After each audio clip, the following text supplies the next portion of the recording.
August 10 Chennai விமான நிலையத்தில் ஒரு சம்பவம் நடக்குது. அதாவது திமுகவை சேர்ந்த கனிமொழி எம்பி அவர்கள் சென்னை விமான நிலையத்துக்கு போகிறாங்க. அங்கே உள்ள அதிகாரி ஒருவரால் அவங்க நோஸ் கட் பண்ணப்படுறாங்க. என்னன்னு கேட்டிங்கன்னா, நீங்கள் என்கிட்ட ஹிந்தியில் பேசுங்க, தமிழ்லேயோ ஆங்கிலத்திலேயோ பேசாதீங்க, எனக்கு தெரியாது அப்படின்னு சொல்லி அந்த அதிகாரி சொல்கிறாரு. அது மட்டும் இல்லாமல் இவங்க கனிமொழி சொல்கிறாங்க, எனக்கு ஹிந்தி தெரியாது அப்படின்னு சொல்ல போகும்போது அந்த அதிகாரி ஹிந்தி தெரியாமல் நீங்களாம் இந்தியரா அப்படின்னு கேட்டு ரொம்பவும் ஒரு மன கஷ்டமான கேள்வி கேட்டிருக்காரு. அப்போ இந்தியர்னா கண்டிப்பாக ஹிந்தி தெரிஞ்சுக்கிறணுமா? இந்தியாவுடைய தேசிய மொழி என்ன? இந்தியாவுடைய இன்ன பிற தேசிய அடையாளங்கள் என்னன்றதை நம்ம பார்ப்போம் நண்பர்களே. நான் உங்கள் நண்பன் ஹமீது.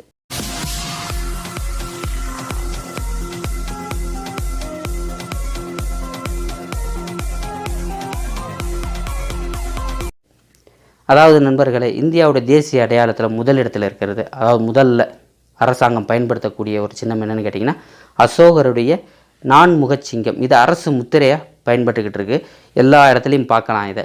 இந்த நான்முகச் சிங்கத்துக்கு கீழே வலதுபுறத்தில் குதிரையும் இடது பக்கம் காளையும் இருக்கும். இதையே தேசிய சின்னமாக இருக்குது. ரொம்ப முக்கியமாக பார்த்தோம்னா, இந்தியாவை பல மன்னர்கள் ஆட்சி செஞ்சுருக்காங்க. ஆனால் இந்தியாவை பூர்வீகமாக கொண்ட முதல் மன்னர், நல்ல மன்னர் அப்படின்னு பெயர் எடுத்தவர் யாருன்னு கேட்டிங்கன்னா அசோகர் தான். அவரை பெருமைப்படுத்தும் விதமாகவும் அவர் நினைவாகவும் இந்த நான்முக சிங்கத்தை அரசு முத்திரையாக, அரசு சின்னமாக இந்திய அரசு பயன்படுத்துது. இரண்டாவதாக மூவர்ண கொடி. இந்த தேசிய கொடியை மூவர்ண கொடியாக நாம் பயன்படுத்துறது எல்லாத்துக்குமே தெரியும். இதை யார் வடிவமைச்சா அப்படின்னு பார்த்தீங்கன்னா, பெரும்பாலான ஆள்கள் பார்த்திங்கன்னா பிங்களி வெங்கையா அப்படின்றவர் தான் இதை வடிவமைச்சார்னு சொல்கிறாங்க. ஆனால் அது கிடையாது. அவர் வடிவமைச்ச கொடியில் அசோக சக்கரத்துக்கு பதிலாக ராட்டை இருக்கும்.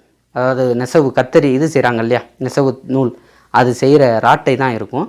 ஆனால் இதை உண்மையிலேயே வடிவமைச்சது யாருன்னு அப்படின்னா, ஹைதராபாத்தை சேர்ந்த ஒரு முஸ்லீம் பெண்மணி. அவங்க பேர் சுரையா தியாப்சி. இவங்க தான் தேசிய கொடியை, இப்போ இருக்கிற தேசிய கொடியை வடிவமைச்சது. இன்னொன்று பார்த்திங்கன்னா, நடுவில் அசோக சக்கரம் இருக்குது இல்லையா, அதில் 24 ஆரங்கள் இருக்குது. இதை எதை குறிக்குது அப்படின்னு பார்த்திங்கன்னா, ஒவ்வொரு மனிதனும் 24 மணி நேரமும் கடின உழைப்பு செய்யணும் அப்படின்ற அடிப்படையில் தான் இந்த அசோக சக்கரை தேசிய கொடி நடுவில் வச்சுருக்காங்க. மூன்றாவதாக தேசிய கீதம். தேசிய கீதம் பார்த்திங்கன்னா ரவீந்திரநாத் தாகூர் இயற்றினார். கிட்டத்தட்ட ஒரு 52 வினாடியில் இந்த பாடலை ஒவ்வொருவரும் பாடி முடிக்கணும். எந்த ஒரு நிகழ்ச்சியிலையும் சரி. பெங்காலி மொழியில் ஏற்றப்பட்டிருக்கு. அதுக்கு முன்னாடி அதாவது அந்த கட்டத்தில் தேசிய கீதமாக எது வரணும்னு பார்த்திங்கன்னா, சாரே ஜஹான் சே அச்சா வரணுமா, இல்லை வந்தே மாதரம் பாடல் வரணுமா அப்படின்ட்டு ஒரு பிரச்சனை இருந்தப்போ இந்த ரவீந்திரநாத் தாகூரை இந்த பாடலை ஏற்ற சொல்லி இந்திய அரசு கேட்டுக்கிட்டனால இது ஏற்றினார். அதில் என்ன பிரச்சனை அப்படின்னு பார்த்திங்கன்னா, வந்தே மாதரம் இது இஸ்லாமியர்களுக்கு எதிராக இருக்குன்ட்டும், சாரே ஜஹான் சாச்சா இஸ்லாமியர்களுக்கு ஆதரவாக இருக்குன்ற மாதிரி ஒரு பிரச்சனை இருந்தனால ரெண்டையுமே ஒதுக்கி வச்சுட்டு தேசிய கீதமாக இதை இந்திய அரசு அந்த நேரத்தில் அறிவித்தாங்க. சரி, மூன்றாவதாக இந்த தேசிய பறவை பார்த்திங்கன்னா மயில் இருக்குது. மயில் எதனால் இருக்குதுன்னா, ரொம்ப அழகான பறவை, அது நடனம் அழகாக இருக்கும். அதுவும் இல்லாமல் ஒரு பார்க்கிறதுக்கே ஒரு அட்ராக்ஷனாக இருக்கும். அதனால் தேசிய பறவையை மயிலாக வச்சுருக்காங்க. அடுத்ததாக தேசிய கனி. தேசிய கனி அப்படின்னு பார்த்தீங்கன்னா மாம்பழம். மாம்பழத்தை ஏன் வச்சுருக்காங்கன்னு பார்த்தீங்கன்னா, கிட்டத்தட்ட 4000 ஆண்டுகளுக்கு முன்பே இந்தியாவில் அது பயிரிடப்பட்டுருக்கு. அதுவும் இல்லாமல் சுவை மிகுந்த முக்கனிகளில் முதலிடத்தில் இருக்கிறனால அதை தேசிய கனியாக வச்சுருக்காங்க. அடுத்ததாக தேசிய மலர். தேசிய மலர் என்னென்னு பார்த்திங்கன்னா தாமரை தான். நீங்கள் நினைக்கிற தாமரை கிடையாது. இது தேசிய சின்னமாக இப்போ ஒரு 50-60 வருஷமாக வச்சுருக்கோம். எதனால் அப்படின்னு பார்த்திங்கன்னா, இந்தியாவில் தான் அதிகமான தாவர இனங்கள் இருக்குது. உலகத்தில் 200 நாடுகள் இருக்குது நண்பர்களே. இந்த 200 நாடுகளில் 10வது இடத்துல இருக்குது. அதிகமான தாவர இனங்கள் இந்தியாவில் இருக்குது. அது மட்டும் இல்லாமல் ஆசிய நாடுகளில் 4வது இடத்துல இருக்குது. அதனால் தாவரத்தை பெருமைப்படுத்தும் விதத்தில் இந்த மலரை வச்சுருக்காங்க. அடுத்ததாக தேசிய நதி எதுன்னு பார்த்திங்கன்னா கங்கை நதி இருக்குது. கங்கை நதி எதனால் இருக்குன்னு பார்த்தீங்கன்னா, பல கோடி மக்களுடைய வாழ்வாதாரமாக கங்கை நதி இருக்குது. அது மட்டும் இல்லாமல் மத ரீதியான நம்பிக்கை, இது ஒரு புனித நதியாக இருக்குது இல்லையா, அதனால் கங்கை நதி தேசிய நதியாக இருக்குது. அடுத்ததாக தேசிய காய். இது யாருமே கேள்விப்பட்டிருக்க மாட்டோம் பெரும்பாலான. தேசிய காய்ன்னு பார்த்திங்கன்னா கத்தரிக்காய். கத்தரிக்காய் தான் இந்தியாவுடைய தேசிய காயாக இருக்குது. தேசிய உறுப்புன்னு சொல்லலாம்ல, உடல் உறுப்பு என்ன இருக்குதுன்னு பார்த்திங்கன்னா கண் புருவம் தான் இந்தியாவுடைய தேசிய உறுப்பாக இருக்குது. அதுக்கடுத்ததாக தேசிய வாகனம். வாகனம் மிதிவண்டி தான் தேசிய வாகனமாக இருக்குது. தேசிய பானம் இருக்குது இல்லையா, இப்போ சவுதி இந்த மாதிரி நாடுகளில் எடுத்திங்கன்னா தேசிய பானமாக காவா குடிப்பாங்க. அது அவங்க பாரம்பரியத்தின் அடையாளமாக அந்த காவா வச்சுருக்காங்க. அது அவங்க தேசிய பானமாக இருக்குது. அதே மாதிரி இந்தியாவுடைய தேசிய பானம் பண்ணால் தேநீர். தேநீர் தான் இந்தியாவுடைய தேசிய பானம். இது எப்போ அறிவிச்சாங்கன்னா 2013ஆம் ஆண்டு. அப்போ தான் இந்த முதல்ல அஸ்ஸாம் மாநிலத்தில் மணிவர்மா அப்படின்றவர் இந்த தேயிலையை முதல்ல பயிரிடுறார். அவர் ஞாபகமாக 2013ஆம் ஆண்டு இந்த தேசிய பானத்தை வந்து தேசிய பானமாக தேநீரை அறிவிக்கிறாங்க. அடுத்ததாக ரொம்ப முக்கியமாக என்னென்னு பார்த்தீங்கன்னா தேசிய இசைக்கருவி. தேசிய இசைக்கருவி என்ன யோசிப்பாங்க, புல்லாங்குழலா அப்படின்லாம் யோசிப்பா இல்லை, வீணைங்க. வீணை ஏன் இருக்குதுன்னா இந்து மத நம்பிக்கைப்படி கல்வியின் கடவுளாக வந்து சரஸ்வதி இருக்காங்க, அவங்க கையில் வந்து இந்த வீணை இருக்குது. அதை பெருமைப்படுத்தும் விதமாக அந்த அடிப்படையில் வந்து வீணையை வந்து தேசிய இசைக்கருவியாக வச்சுருக்காங்க. அடுத்ததாக தேசிய விலங்கு. தேசிய விலங்கு இப்போ நமக்கும் சைனாவுக்கும் ஒரு பிரச்சனை வர போகும்போது இந்த பக்கம் டிராகனை சைனா சார்பாக நம்ம பக்கம் புளியை வைக்கும்போது அப்படி சும்மா கெத்தாக இருக்கும், புலி இருக்கிறது ஒரு கெத்தாக ஒரு கம்பீரமாக இருக்கணும் இல்லையா தேசிய விலங்கு. அந்த அடிப்படையில் புலியை வச்சுருக்காங்க. எப்போ இருந்துன்னு கேட்டிங்கன்னா 1972 தான் புலியை வந்து இந்தியாவுடைய தேசிய விலங்காக இருக்குது. அதுக்கு முன்னாடி வந்து சிங்கம் தான் இருந்தது. ஏன் மாற்றினாங்க, சிங்கத்துலேருந்து ஏன் புலிக்கு மாற்றினாங்க அப்படின்னு பார்த்தீங்கன்னா புலி வந்து ரொம்ப வேட்டையாடப்பட்டு இந்தியாவில் ரொம்ப குறைஞ்சிக்கிட்டே வந்தது அதோடைய எண்ணிக்கை. அதன் அடிப்படையில் அதை பாதுகாக்கணும் அப்படின்னு சொல்லிட்டு புலி பாதுகாப்பு அப்படின்னு சொல்லிட்டு இந்திய அரசு ஒரு நடவடிக்கை எடுத்து ஒரு சட்டம் இயற்றி இதை தேசிய விலங்காக அறிவித்தாங்க. அதில் வந்து புலிகள் இனம் வந்து ஓரளவு இன்க்ரீஸ் ஆகிட்டு இருக்கு இந்தியாவில். சரி, இந்த அடிப்படையில் அடுத்த கடைசியாக நம்ம பார்க்க போகிறது தேசிய மொழி. இந்தியாவுக்குன்னு என்ன தேசிய மொழி இருக்குது? கிட்டத்தட்ட 30க்கும் மேற்பட்ட மாநிலங்கள் வந்து மொழி வாரியாக தான் நம்ம நாடு ஒருங்கிணைஞ்சிருக்கு. அதாவது 540 சமஸ்தானங்களாக இருந்தது இந்தியா எப்போ சுதந்திரத்துக்கு முன்.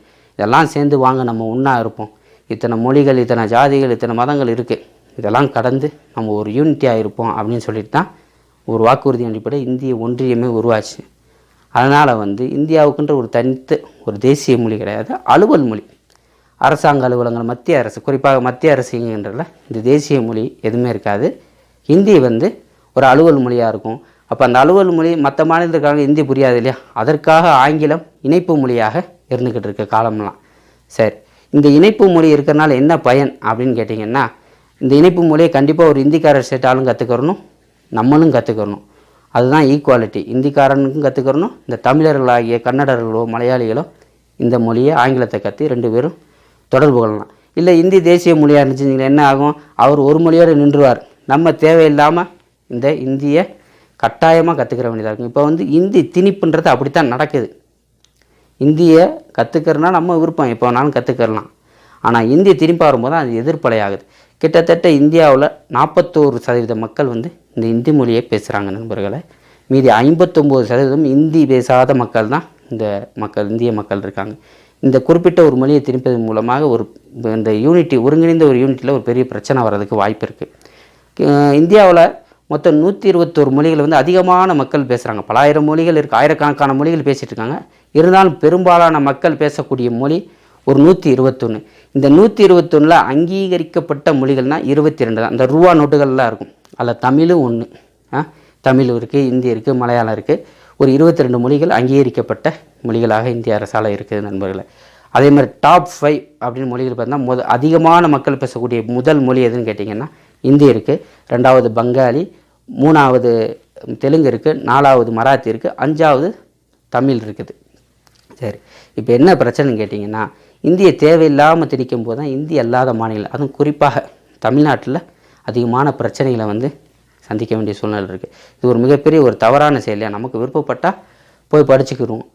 தமிழர்கள் வந்து எப்பயுமே இந்த நாட்டுக்காக உயிர் கொடுக்க ரொம்பவும் முயற்சி செய்கிறாங்க, இது வரைக்கும் கொடுத்துருக்காங்க நண்பர்களை. இந்த நாட்டுக்கு ஒன்றா முதல்ல போய் நிற்பாங்க. அதே இந்த தமிழுக்கு ஒன்றா இந்த நாட்டை தூக்கி எறியும் தயங்க மாட்டார் நண்பர்கள்.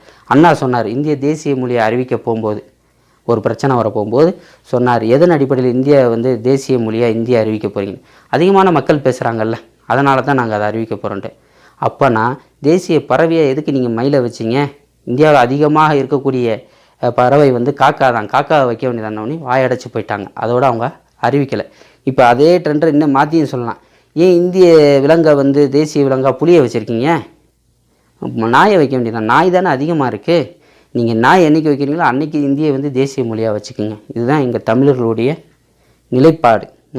இந்த தேசத்திற்கு ஒன்றா முதல்ல நிற்போம், அதே இந்த தமிழுக்கு ஒன்றுன்னா இந்த தேசத்தை தூங்கி எறியவும் தமிழர்கள் தயங்க மாட்டாங்கன்றதை தெரிவித்துக்கிற நண்பர்களே, இந்த வீடியோவில் தகவல்கள் உங்களுக்கு ரொம்ப பிடிச்சிருக்குன்னு நினைக்கிறேன். இனி வரும் காலங்களில் வேறு ஒரு தகவலுடன் நான் வருகிறேன் நண்பர்களே. இந்த வீடியோ உங்களுக்கு பிடிச்சிருந்தா ஷேர் பண்ணுங்கள், சப்ஸ்கிரைப் பண்ணுங்கள், மறக்காமல் பெல் ஐக்கானை கிளிக் பண்ணுங்கள் நண்பர்களே. நன்றி, வணக்கம்.